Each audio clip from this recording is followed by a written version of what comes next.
Hey what's up traders, welcome back to the channel. तो guys, सबसे पहले माफी मांगना चाहूंगा, कल मैं ऑफिशियल टेलीग्राम चैनल पर आपको अपडेट नहीं दे पा रहा था इवनिंग में।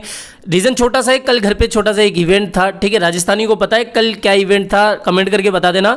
और कल दिन का एक ही वीडियो पोस्ट हो पाया था यूट्यूब चैनल पर, तो इतना तो चलता है, फिर भी हमारी कंसिस्टेंसी बरकरार है। तो दोस्तों, आज के इस वीडियो में हम बात करने वाले हैं बीटीसी के बारे में। बीटीसी के चार्ट पर अभी कौन से पैटर्न बनते हुए हमें दिख रहे हैं, उसका अभी रिजल्ट क्या हो सकता है, क्या मार्केट डंप कर सकता है या यहां से एक मैसिव पंप हमें देखने को मिलेगा। साथ ही हम बात करेंगे मिस्टर शशिकांत दास जी, जो कि हमारे ऑनरेबल आरबीआई गवर्नर है। उन्होंने भी कल एक स्टेटमेंट दिया था, उसके बारे में भी हम डिस्कस करेंगे। और अभी जो भी मार्केट की अपडेट्स निकल के आई है वो मैं आपको बताने की कोशिश करूंगा। बेसिकली इतनी कोई इंपॉर्टेंट अपडेट्स अभी मार्केट से निकल के नहीं आई है, एक दो अपडेट्स के सिवा। ठीक है, कल आपको पता है ये यूक्रेन की तरफ से भी एक अपडेट निकल के आई थी कि उन्होंने बिटकॉइन को लीगलाइज कर दिया है। इससे हमें ये पता लग रहा है कि अब बहुत सारी कंट्रियां ऐसी है जो कि बिटकॉइन एडॉप्शन की तरफ बढ़ रही है। ठीक है, तो बीटीसी की चार्ट वगैरह के बारे में हम बाद में डिस्कस करेंगे। पहले हम बात कर लेते हैं जो हमारे ऑनरेबल आरबीआई गवर्नर है मिस्टर शशिकांत दास जी, उन्होंने क्या स्टेटमेंट दिया है। ठीक है, तो दोस्तों आपको याद हो कल मैंने आपको बताया था जो हमारे बीजेपी के एमपी है जयंत सिन्हा जी, उन्होंने भी ये कहा था कि जो ग्लोबल क्रिप्टो गवर्निंग स्टैंडर्ड है उसको हम एज इट इज इंडिया में नहीं ला सकते, उसको रेप्लिकेट नहीं कर सकते, दोहरा नहीं सकते, जैसा एल साल्वाडोर ने किया है। और भी जो दूसरी कंट्री हैं जैसा वो कर रही है, ठीक है, रेगुलेशन वगैरह ला रही है या जो भी कर रही है, उसी चीज को हम इंडिया में नहीं करेंगे, नहीं दोहराएंगे।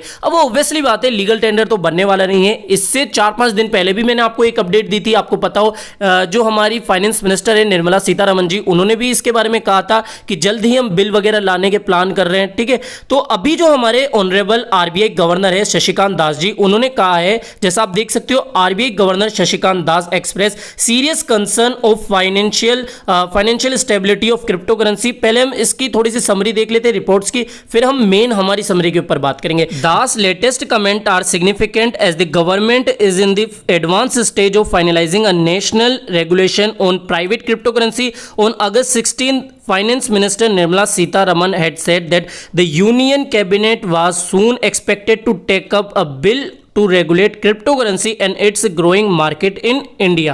इसके अलावा यहाँ आप ये भी देख सकते हो, how Bitcoin will help Indian economy. RBI governor has major concern about cryptocurrency. यहाँ इनकी जो छोटी सी अपडेट इसको भी हम देख लेते हैं। India has been taking steps toward its own form of digital currency called the Central Bank Digital Currency, यानी कि CBDC, which RBI might roll out in December for trials. ठीक है, तो ये चीज तो मैंने आपको पहले भी बताई थी, जो CBDC का प्लान है वो दिसंबर में पायलट रन करेंगे। ठीक है, आरबीआई वाले, तो ये उनकी तरफ से एक अच्छी अपडेट थी कि उन्होंने ये कहा है कि how bitcoin will help Indian economy. ठीक है, साथ ही ये जो पूरी अपडेट्स वगैरह निकल के आ रही है, इससे हमें क्या मतलब है, हमारे मतलब की बात क्या है। हमारे मतलब की बात ये है कि जल्द ही इंडिया में क्रिप्टो करेंसी रेगुलेट होने वाली है।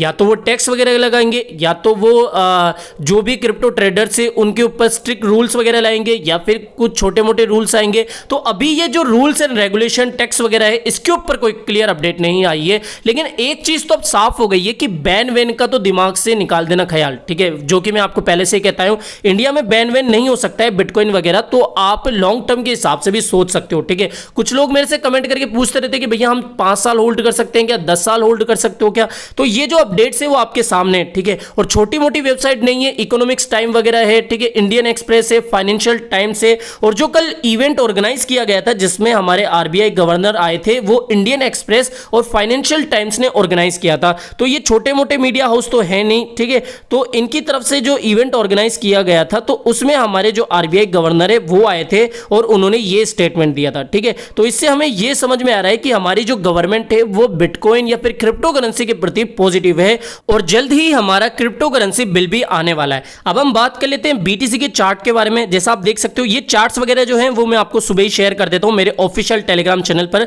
तो अभी तक आपने मेरे ऑफिशियल टेलीग्राम चैनल को ज्वाइन नहीं किया है तो भाई क्या कर रहे हो। मेरे यूट्यूब चैनल के डिस्क्रिप्शन बॉक्स में मैंने आपको 2 लिंक दिए हैं, एकदम फ्री ऑफ कॉस्ट आप ज्वाइन कर सकते हो। कोई पेड सर्विस वगैरह आपको नहीं मिलेगी, प्रीमियम सर्विसेज भी आपको फ्री में मिल जाएगी। कॉल्स वगैरह भी आपको मैं यहां पे देने की कोशिश करता हूं। यूजर नेम जरूर से देख लेना, IM समझा दो भैया। ठीक है, AM वाला M नहीं है, स्मॉल M है, IM समझा दो भैया मेरा यूजर नेम है। तो अगर आप सर्च करके ज्वाइन करना चाहते हो तो यूजर नेम का जरूर से ध्यान रखना। साथ ही ये भी नोटिस करना कि हमारे 11,500 अभी सब्सक्राइबर है जब मैं इस वीडियो को बना रहा हूं, और हमारे जो व्यूज पोस्ट पे आ रहे हैं वो इतने, जैसा आप देख सकते हो ठीक है, 4,000 के समथिंग, 4,500, 5,000 के समथिंग हमारे व्यूज वगैरह आते हैं। ठीक है, तो इसका भी आप जरूर से ध्यान रखना। स्कैमर्स के आप टेलीग्राम चैनल पे ज्वाइन मत हो जाना। अच्छा है कि आप डिस्क्रिप्शन बॉक्स में दिए हुए लिंक के थ्रू ही ज्वाइन करो। ठीक है, तो ये जो चार्ट्स वगैरह हैं वो मैंने आपको शेयर कर दिए थे, तो अभी मैं आपको इनको थोड़ा सा एक्सप्लेन कर देता हूं। ठीक है, मैं अगर इसको 1 आवर के चार्ट पर देखूं तो ये जो ट्राइंगल था या ये जो ट्रेल लाइन थी, कल भी मैंने आपको एक्सप्लेन की थी, तो यहां पर आप देख सकते हो मुझे एक सिंपल सा असेंडिंग ट्रायंगल बनता हुआ दिख रहा है। ठीक है, और असेंडिंग ट्रायंगल को अगर हम देखें तो जनरली इसमें ब्रेकआउट ही होता है, और जितने भी जब भी असेंडिंग ट्रायंगल बने हैं लगभग 85% से भी ज्यादा का चांस होता है कि वो ब्रेकआउट ही हो। यानी कि जो ये असेंडिंग ट्रायंगल बन रहा है इससे तो हमें ये लग रहा है कि भाई मार्केट जो है एक मैसिव पंप भी हमें दिखा सकता है, यानी कि रैली आ सकती है। लेकिन अभी का जो हमारा मेन टारगेट होगा वो होगा 48,000 का लेवल। ठीक है, 48,000 के लेवल के पास अगर हम जाते हैं तो वहां से शायद हमें एक रिजेक्शन का सामना करना पड़ सकता है, और अगर ये लेवल ब्रेकआउट हो जाता है तो ये जो असेंडिंग ट्रायंगल था, मतलब समझना ना, ये जो असेंडिंग ट्रायंगल था वो बना था और इसी पैटर्न के अकॉर्डिंग हम देख रहे थे। ठीक है, और अगर हम इस चार्ट को थोड़ा सा श्रिंक करके देखें तो यहां पर हमें बियरिश फ्लैग बनता हुआ दिख रहा है। ठीक है, अब बियरिश फ्लैग और बुलिश फ्लैग क्या होते हैं इसके बारे में मैंने आज आपको एक पोस्ट डाली थी, जैसा आप देख सकते हो ये होते हैं बुलिश फ्लैग। मार्केट अचानक से पंप करा, फॉलिंग वेज चैनल में चला और वापस से एक मैसिव पंप हमें देखने को मिलता है।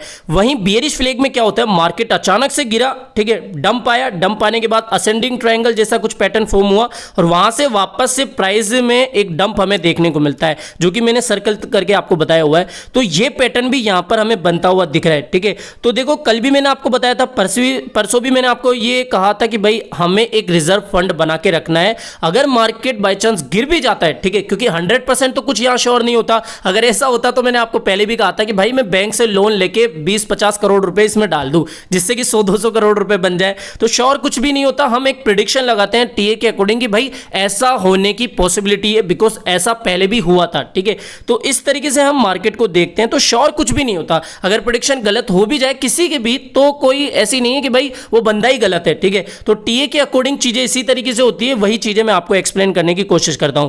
तो देखो बीटीसी के बारे में मैंने आपको कल भी एक चीज कहा था कि यहां अगर हम डोमिनेंस को देखें तो बिटकॉइन की डोमिनेंस जो है वो लगातार घट ही रही है। ठीक है, बिटकॉइन की डोमिनेंस की चार्ट की तरफ अपन देखें तो कल भी मैंने आपको ये चार्ट दिखाया था, तो यहां पर जो है थोड़ी बहुत आपको इंक्रीमेंट देखने को मिल रही होगी, लेकिन अगर हम देखें तो हम अभी भी 41 के नीचे ही है। ठीक है, तो ये बिटकॉइन की जो डोमिनेंस का चार्ट है वो हमें बता रहा है कि भैया बिटकॉइन की डोमिनेंस घट रही है और ये एक नेगेटिव साइन है, तो यहां से हमें थोड़ा सा संभल के भी चलना पड़ सकता है। अब यहां मैं बिल्कुल भी ऐसा नहीं कह रहा हूं कि मार्केट डंप ही होएगा, हो सकता है कि अगर हम 48 के लेवल के पास आए और यहां से हमें ब्रेकआउट देखने को मिले तो हम जल्दी वापस से अपना जो ये हाई था यानी कि 51,000 इसके ऊपर हम जा सकते हैं। ठीक है, तो मार्केट अभी जो है थोड़ा सा कंफर्म नहीं है कि भैया वो अपनी किस तरफ चाल लगाएगा, लेकिन जो मैं छोटे मोटे लॉन्ग और शॉर्ट के कॉल आपको देता रहता हूं, तो उसके अकॉर्डिंग आप छोटे टाइम फ्रेम के अकॉर्डिंग ट्रेड कर सकते हो। ठीक है, तो बिटकॉइन का अभी सीन कुछ इस तरीके से चल रहा है जो कि मैंने आपको एक्सप्लेन कर दिया। और कुछ लोग मुझे ये भी बोलते रहते कि भैया जैसा आपने बताया था कि भाई इथेरियम आप एक्यूमुलेट करने में लगे हुए हो।